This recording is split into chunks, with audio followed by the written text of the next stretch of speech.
ಗುರುರ್ಬ್ರಹ್ಮ ಗುರುರ್ವಿಷ್ಣು ಗುರುರ್ದೇವೋ ಮಹೇಶ್ವರಃ ಗುರುಸ್ಸಾಕ್ಷಾತ್ ಪರಂ ಬ್ರಹ್ಮ ತಸ್ಮೈ ಶ್ರೀ ಗುರವೇ ನಮಃ. ಪ್ರಿಯ ವೀಕ್ಷಕರೇ ನಮಸ್ಕಾರ.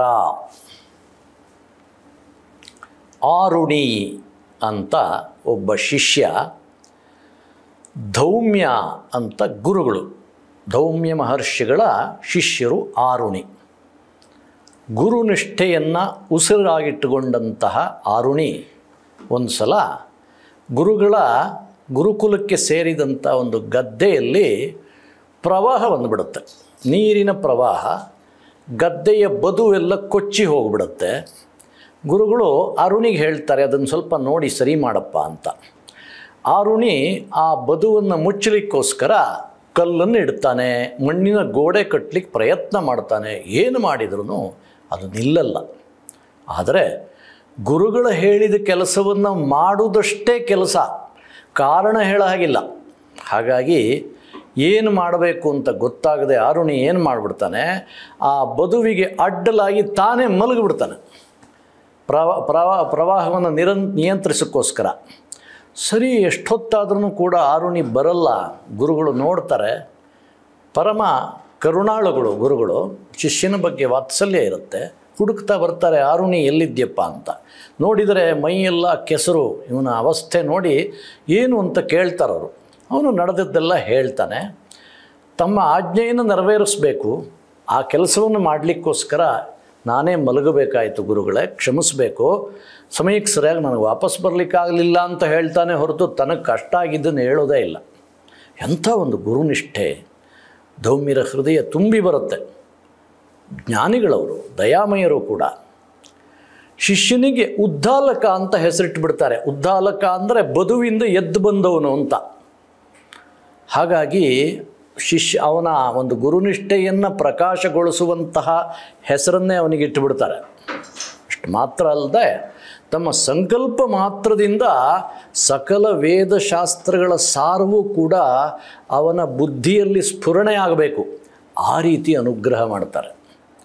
ಉದ್ದಾಲಕರು ಕೂಡ ತಮ್ಮ ಗುರುನಿಷ್ಠೆ, ತಪಸ್ಸುಗಳಿಂದ ಮತ್ತು ವಿಶೇಷವಾಗಿ ಗುರುವಿನ ಪರಮಾನುಗ್ರಹದಿಂದ ಅವರು ಕೂಡ ಜ್ಞಾನಿಗಳಾಗ್ತಾರೆ. ಉದ್ದಾಲಕರ ಮುಂದೆ ಗೃಹಸ್ಥಾಶ್ರಮ ಸ್ವೀಕಾರ ಮಾಡ್ತಾರೆ. ಅವರಿಗೆ ಒಬ್ಬ ಮಗ, ಅವನ ಹೆಸರು ಶ್ವೇತಕೇತು. ಮಗನಿಗೆ 12 ವರ್ಷ ವಯಸ್ಸಾಗುತ್ತೆ. ಮನೆಯ ಸಲಿಗೆ, ಊಟ ಮಾಡ್ತಾನೆ, ಮಲಗುತ್ತಾನೆ, ಓಡಾಡ್ತಾನೆ, ಮಾಡ್ಕೊಂಡಿದ್ದುಬಿಟ್ಟಿರ್ತಾನೆ. ಯಾವ ವಿದ್ಯಾಭ್ಯಾಸವನ್ನು ಮಾಡಿರಲ್ಲ. ಉದ್ದಾಲಕರು ನೋಡ್ತಾರೆ, ಓಹೋ ಇವನನ್ನು ಹೀಗೆ ಬಿಟ್ಬಿಟ್ರೆ ಹಾಳಾಗಿಬಿಡ್ತಾನೆ ಅಂತ ಅವರು ಆಜ್ಞೆ ಮಾಡ್ತಾರೆ ಮಗನಿಗೆ, ನೀನು ಗುರುಕುಲ ವಾಸ ಮಾಡಬೇಕು, ವೇದಶಾಸ್ತ್ರಗಳನ್ನು, ಜೀವನ ಪದ್ಧತಿಗಳನ್ನೆಲ್ಲ ಗುರುಕುಲದಲ್ಲಿ ನೀನು ಕಲ್ತ್ಕೊಂಬರಬೇಕು ಅಂತ ಅವನನ್ನು ಗುರುಕುಲಕ್ಕೆ ಕಳಿಸ್ತಾರೆ. ಬಹಳ ದೀರ್ಘಕಾಲ ಗುರುಕುಲ ವಾಸ ಮಾಡಿ ಎಲ್ಲ ವೇದಶಾಸ್ತ್ರಗಳನ್ನೆಲ್ಲ ಕಲ್ತ್ಕೊಂಬರ್ತಾನೆ ಶ್ವೇತಕೇತು. ನಾನು ಕಲಿಬೇಕಾಗಿರುವಂಥದ್ದು ಇನ್ನೇನೂ ಇಲ್ಲ, ಶಾಸ್ತ್ರ ಪಂಡಿತನಾಗಿದ್ದೀನಿ, ವೇದಜ್ಞನಾಗಿದ್ದೀನಿ ಅಂತ ಅಂದುಕೊಂಡು ಬರ್ತಾನೆ. ಇನ್ನು ನಾನು ಯಾರಿಗೂ ತಲೆಬಾಗಬೇಕಾಗಿಲ್ಲ, ನಾನು ವಿದ್ಯೆಯ ನಿಧಿಯಾಗಿದ್ದೀನಿ ಅಂತ ಅಹಂಕಾರ ಪಟ್ಟುಕೊಂಡು ಅವನು ಬಂದಿರ್ತಾನೆ. ಉದ್ದಾಲಕರು, ಜ್ಞಾನಿಗಳು ಮಗನನ್ನು ಗಮನಿಸ್ತಾರೆ. ವಿದ್ಯಾ ದದಾತಿ ವಿನಯಂ ಅಂತ ಇದೆ. ವಿದ್ಯೆ ವಿನಯವನ್ನು ತಂದು ಕೊಡುತ್ತೆ. ಶ್ವೇತಕೇತುವಿನಲ್ಲಿ ಅದು ಕಾಣೋದಿಲ್ಲ. ಉದ್ದಾಲಕರು ಪ್ರಶ್ನೆ ಮಾಡ್ತಾರೆ, ಅಯ್ಯ ನೀನು ಏನು ಕಲ್ತ್ಕೊಂಡ್ಬಂದು ಗುರುಕುಲದಿಂದ? ಇವನು ಪೂರ್ತಿ ಸಿಲೆಬಸ್ ಹೇಳ್ತಾನೆ. ಎಲ್ಲ ವೇದಾಂಗಗಳು, ಎಲ್ಲ ಕಂಠಪಾಠ, ಯಾವ ರೀತಿ ಹೇಳಬೇಕು, ಸ್ವರಸ್ಥಾನಗಳು ಎಲ್ಲದನ್ನು ಹೇಳ್ತಾನೆ. ಉದ್ದಾಲಕರು ಮತ್ತೆ ಪ್ರಶ್ನೆ ಮಾಡ್ತಾರೆ, ಯಾವುದನ್ನು ತಿಳಿದರೆ ಇನ್ನೇನನ್ನೂ ತಿಳಿಯಬೇಕಾಗಿಲ್ವೋ, ಯಾವುದು ಎಲ್ಲದಕ್ಕೂ ಆಧಾರವಾಗಿದೆಯೋ ಅದನ್ನು ಕಲ್ತಿದ್ಯಾ ಅಂತ. ಶ್ವೇತಕೇತುವಿಗೆ ಪ್ರಶ್ನೆ ಆಗಿಬಿಡುತ್ತೆ. ಅವನಿಗೆ ಅರ್ಥವೇ ಆಗಲ್ಲ ಫಸ್ಟ್ ಆಫ್ ಆಲ್ ಆ ಮಾತು. ಅಂತಹ ವಸ್ತು ಯಾವುದಿದೆ ಸ್ವಾಮಿ, ನನಗೆ ಅದನ್ನು ಗುರುಕುಲದಲ್ಲಿ ಹೇಳಿಕೊಟ್ಟಿಲ್ಲ, ತಾವೇ ತಿಳಿಸಬೇಕು ಅಂತ ಅವನು ಹೇಳ್ತಾನೆ. ಉದ್ದಾಲಕರು ಬಹಳ ಪ್ರೀತಿಯಿಂದ, ವಾತ್ಸಲ್ಯದಿಂದ, ಈಗ ಮಗನೂ ಹೌದು ಶಿಷ್ಯನೂ ಹೌದು, ಅವನಿಗೆ ಆತ್ಮತತ್ವವನ್ನು ಉಪದೇಶ ಮಾಡ್ತಾರೆ.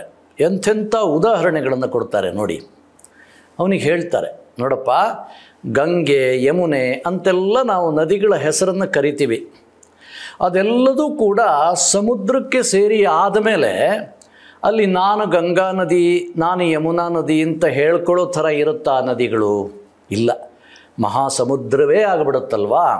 ಹಾಗೆ ಭಗವಂತನಿಂದ ಹೊರಟಂತಹ ಜೀವ ತನ್ನ ವಿಕಾಸಾವಸ್ಥೆಯನ್ನೆಲ್ಲ ಕಳಚಿಕೊಂಡು ಮತ್ತೆ ಅವನಲ್ಲಿ ಹೋಗಿ ಸೇರಿದಾಗ ಅಲ್ಲಿ ನಾಮರೂಪಗಳು ಯಾವುದೂ ಇರಲ್ಲ.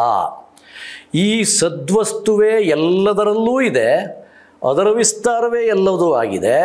ನೀನು ಕೂಡ ಅದೇ ಆಗಿದ್ದಿ, ತತ್ವಮಸಿ ಶ್ವೇತಕೇತು ಅಂತ ಉಪದೇಶ ಮಾಡ್ತಾರೆ. ಎರಡನೇ ಉದಾಹರಣೆ ಕೊಡ್ತಾರೆ. ಅಲ್ಲಿ ಎಲ್ಲ ನೋಡಿ ಪ್ರಾಕ್ಟಿಕಲ್ ಕಣ್ಮುಂದುಗಡೆ ಕಾಣುವಂತಹ ಉದಾಹರಣೆಗಳಿಂದ ಅವರು ಆತ್ಮತತ್ವವನ್ನು ಬೋಧನೆ ಮಾಡ್ತಾರೆ. ಅದನ್ನು ನಾವು ಗಮನಿಸಬೇಕು. ಒಂದು ವೃಕ್ಷವನ್ನು ತೋರಿಸ್ತಾರೆ. ಅದರ ಆರಂಭದಲ್ಲಿ ಸ್ವಲ್ಪ ಕೆತ್ತಪ್ಪ, ರಸ ಜಿನುಗುತ್ತಾ ಇದೆ. ಮಧ್ಯದಲ್ಲಿ ಕೆತ್ತಾನೆ, ರಸ ಜಿನುಗುತ್ತಾ ಇದೆ. ಅಂತ್ಯದಲ್ಲಿ ಮೇಲ್ಗಡೆ ಅಲ್ಲಿನೂ ರಸ ಜಿನುಗುತ್ತಾ ಇದೆ. ಹೀಗೆ ಆರಂಭದಿಂದ ಅಂತ್ಯದವರೆಗೂ ಒಂದು ವೃಕ್ಷದಲ್ಲಿ ಅನೂಚಾನವಾಗಿ ಒಂದು ರಸ ಜಿನುಗುತ್ತಾ ಇದೆ. ಅದೇ ಆತ್ಮ, ಅದೇ ಚೈತನ್ಯ. ಆ ಚೈತನ್ಯ ಇರೋದರಿಂದನೇ ರಸ ಜಿನುಗುತ್ತಾ ಇದೆ. ಯಾವುದಾದ್ರೂ ಒಂದು ಕೊಂಬೆನಲ್ಲಿ ಆ ಚೈತನ್ಯ ತನ್ನನ್ನು ತಾನು ವಾಪಸ್ ತಗೊಳ್ತು ಅಂತ ಹೇಳಿಬಿಟ್ರೆ ಆ ಕೊಂಬೆ ಒಣಗಿ ಹೋಗುತ್ತೆ. ಮರಣವೂ ಹೀಗೆಪ್ಪ. ಜೀವದ ಒಂದು ದೇಹದಲ್ಲಿ ಆ ಜೀವಶಕ್ತಿ ಚೈತನ್ಯ ಧಾರೆ ಹರಿತಾ ಇರಬೇಕಾದ್ರೆ ದೇಹ ಚಟುವಟಿಕೆಯಿಂದ ಓಡಾಡ್ತಾ ಇರುತ್ತೆ. ಅದು ತನ್ನನ್ನು ತಾನು ಅಲ್ಲಿಂದ ನಿಷ್ಕ್ರಮಣ ಮಾಡಿದ ಮೇಲೆ, ಅಲ್ಲಿಂದ ಬಿಟ್ಟು ಹೋದ ಮೇಲೆ ಶರೀರ ಕೆಳಗಡೆ ಬಿದ್ದು ಹೋಗುತ್ತೆ. ಹಾಗಾಗಿ ಎಲ್ಲದಕ್ಕೂ ಆಧಾರ ಯಾವುದೋ? ಆ ಆತ್ಮವೇ ಆಧಾರವಾಗಿದೆ, ಪರಬ್ರಹ್ಮವೇ ಆಧಾರವಾಗಿದೆ. ನೀನೂ ಅದೇ ಆಗಿದ್ದಿ. ತತ್ವಮಸಿ ಶ್ವೇತಕೇತು ಅಂತ ನಿಶ್ಚಯವಾಗಿ ಹೇಳ್ತಾರೆ. ಮೂರನೇ ಉದಾಹರಣೆ ಕೊಡ್ತಾರೆ. ಒಂದು ಆಲದ ಮರದ ಹಣ್ಣನ್ನು ತಗೊಂಬರ್ಲಿಕ್ಕೆ ಹೇಳ್ತಾರೆ. ಅವನು ತಗೊಂಬರ್ತಾನೆ. ಇದನ್ನು ಈಗ ಒಡೆದು ತುಂಡು ಮಾಡಪ್ಪ ಅಂತ ಹೇಳ್ತಾರೆ. ಅವನು ತುಂಡು ಮಾಡ್ತಾನೆ. ಏನಿದೆ ಕೇಳ್ತಾನೆ. ಬೀಜ ಇದೆ ಮಹಾಸ್ವಾಮಿ. ಸರಿ, ಆ ಬೀಜವನ್ನು ಒಡಿ ಅಂತ ಹೇಳ್ತಾರೆ. ಏನು ಕಾಣಿಸ್ತು ಅಂತ ಕೇಳ್ತಾರೆ. ಏನೂ ಇಲ್ಲಪ್ಪ ಅಂತ ಹೇಳ್ತಾನೆ ಅವನು. ನೋಡಪ್ಪ, ಏನೂ ಕಣ್ಣಿಗೆ ಕಾಣದೇ ಇರುವಂಥ ಈ ಸೂಕ್ಷ್ಮವಾದ ಬೀಜದಲ್ಲಿ ಇಡೀ ಆಲದ ಮರ ನಿಂತಿದೆ. ಹೌದೋ ಅಲ್ವೋ? ಆ ಬೀಜ, ಸೂಕ್ಷ್ಮವಾದ ಬೀಜದಲ್ಲಿ ಆಲದ ಮರ ಒಂದೊಮ್ಮೆ ಇಲ್ಲದೇ ಇದ್ದರೆ ವ್ಯಕ್ತವಾಗಿ ಆಲದ ಮರ ಕಾಣಿಸೋದೇ ಇಲ್ಲ. ಹಾಗಾಗಿ ಕಣ್ಣಿಗೆ ಕಾಣ್ತಾ ಇಲ್ಲ, ಆದರೆ ಸೂಕ್ಷ್ಮವಾಗಿ ಒಳಗಡೆ ಅಡಗಿದೆ. ಹಾಗಾಗಿ ಜೀವದಲ್ಲೂ ಅಷ್ಟೇ, ನಿನ್ನಲ್ಲಿ ಆ ಆತ್ಮವಸ್ತು ಅಡಗಿರೋದ್ರಿಂದನೇ ನಾನು ಮಾತಾಡ್ತಾ ಇದ್ದೀನಿ, ನೀನು ಕೇಳ್ತಾ ಇದ್ದಿ, ವ್ಯವಹಾರಗಳೆಲ್ಲ ನಡೀತಾ ಇದೆ. ಹಾಗಾಗಿ ಸದ್ವಸ್ತು ಯಾವತ್ತೂ ಬದಲಾವಣೆ ಆಗದೇ ಇರುವಂಥದ್ದು ಅದೊಂದೇ ಅಪ್ಪ, ಅದೇ ನೀನಾಗಿದ್ದಿ ಶ್ವೇತಕೇತು. ಈ ಸಂದರ್ಭದಲ್ಲಿ ಶ್ರೀರಂಗ ಮಹಾಗುರುಗಳು ಈ ಆಲದ ಮರಕ್ಕೆ ಸಂಬಂಧಪಟ್ಟ ಹಾಗೆ ಒಂದು ಮಾತನ್ನಾಡಿದ್ರು, ನೆನಪು ಮಾಡಿಕೊಳ್ಳೋಣ. ಅವರು ಹೇಳ್ತಾರೆ, ಒಂದು ಉಗುರು ಗಣ್ಣಿನಲ್ಲಿ ಅಡಗಬಹುದಾದಂಥ ಒಂದು ಆಲದ ಬೀಜ ತನ್ನನ್ನು ತಾನು ಬೆಳೆಸ್ಕೊಂಡು ಮತ್ತೆ ಬೀಜ ರೂಪದಲ್ಲಿ ಇರುವುದಕ್ಕೇ ಇಷ್ಟಪಟ್ಟು ಉಪಸಂಹಾರ ಮಾಡಿಕೊಳ್ಳುತ್ತಪ್ಪ. ಹಾಗೆಯೇ ಈ ಜೀವನ ವೃಕ್ಷವೂ ಕೂಡ ಆಗಿದೆ ಅನ್ನುವಂಥ ಅವರ ಮಾತುಗಳನ್ನು ಇಲ್ಲಿ ಸ್ಮರಣೆ ಮಾಡಿಕೊಳ್ಬೇಕು. ಶ್ವೇತಕೇತು ಇನ್ನೊಂದು ಉದಾಹರಣೆ ಕೊಡ್ತಾರೆ. ಒಂದು ಉಪ್ಪಿನ ಕಲ್ಲು, ಅದನ್ನು ರಾತ್ರಿ ನೀರಿನ ಪಾತ್ರೆಯಲ್ಲಿ ಹಾಕ್ಲಿಕ್ಕೆ ಹೇಳ್ತಾರೆ. ಅವನು ಹಾಕ್ತಾರೆ. ಮರುದಿವಸ ಆ ಉಪ್ಪಿನ ಕಲ್ಲನ್ನು ತಗೊಂಬ ಅಂತ ಹೇಳ್ತಾರೆ. ಶ್ವೇತಕೇತು ನೋಡ್ತಾನೆ, ನೀರಿನ ಪಾತ್ರದ ಉಪ್ಪಿನ ಕಲ್ಲು ಸಿಗಲ್ಲ. ಸ್ವಾಮಿ, ಉಪ್ಪಿನ ಕಲ್ಲು ಇಲ್ಲ. ಹೌದಾ? ಹಾಗಾದರೆ ಆ ನೀರನ್ನು ಬಾಯಿಗೆ ಹಾಕಿ ನೋಡು ಅಂತ ಹೇಳಿದರೆ ಏನಾಗಿದೆ? ಉಪ್ಪಾಗಿದೆ. ಅಂದರೆ ಉಪ್ಪಿನ ಕಲ್ಲು ಕಣ್ಣಿಗೆ ಕಾಣಿಸ್ತಾ ಇಲ್ಲ, ಆದರೆ ನೀರೆಲ್ಲ ಉಪ್ಪಾಗಿದೆ. ನೀರಿನ ಮೇಲಿಂದ ಬಾಯಿಗೆ ಹಾಕಿ ನೋಡು, ಮಧ್ಯದಿಂದ ಬಾಯಿಗೆ ಹಾಕಿ ನೋಡು, ಕೆಳಗಡೆಯಿಂದ ಬಾಯಿಗೆ ಹಾಕಿ ನೋಡು, ಎಲ್ಲ ಕಡೆ ಉಪ್ಪು ವ್ಯಾಪಿಸಿಬಿಟ್ಟಿದೆ. ಹಾಗಾಗಿ ನಮ್ಮ ಕಣ್ಣಿಗೆ ಕಾಣ್ತಾ ಇಲ್ಲ ಅಂತಾದ್ರೂ ಕೂಡ ಎಲ್ಲೆಡೆಯಲ್ಲಿಯೂ ವ್ಯಾಪಿಸಿರುವಂತಹ ಪರಮಾತ್ಮ ಶಕ್ತಿಯಿಂದನೇ ನಾವೆಲ್ಲ ಆಗಿದ್ದೀವಿ. ಜೀವನದಲ್ಲಿ ಸತ್ಯ ಅಂತ ಇದ್ದರೆ ಆ ಪರಮಾತ್ಮ ಅನುಭವ, ಪರಮಾತ್ಮ ಒಬ್ಬನೇ. ಅವನ ಬೇರೆ ಬೇರೆ ಮ್ಯಾನಿಫೆಸ್ಟೇಷನ್ ಅವನ ವಿಸ್ತಾರವಾಗಿದೆಯೇ ಹೊರತು ಯಾವ ಒಂದು ಇಲ್ಲದೇ ಇದ್ದುಬಿಟ್ರೆ ಪ್ರಪಂಚದಲ್ಲಿ ಏನಕ್ಕೂ ಅಸ್ತಿತ್ವವಿಲ್ವೋ ಅದೇ ಪರಮಾತ್ಮ ವಸ್ತು. ಅದನ್ನೇ ನೀನು ತಿಳಿಬೇಕಾಗಿರುವಂಥದ್ದು. ಎಲ್ಲದಕ್ಕೂ ಆಧಾರ ಅದೇ ಆಗಿದೆಯಪ್ಪ. ನಿನ್ನಲ್ಲೂ ಅದೇ ಇದೆ. ತತ್ವಮಸಿ ಶ್ವೇತಕೇತು, ಅದೇ ಆಗಿದ್ದಿ ಅಂತ ಹೇಳಿ ಹೀಗೆ ಅರಿವನ್ನು ಮೂಡಿಸ್ತಾರೆ.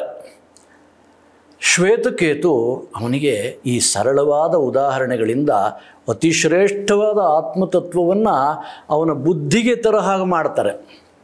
ಅವನಿಗೆ ಅರಿವಿಗೆ ಬರುತ್ತೆ.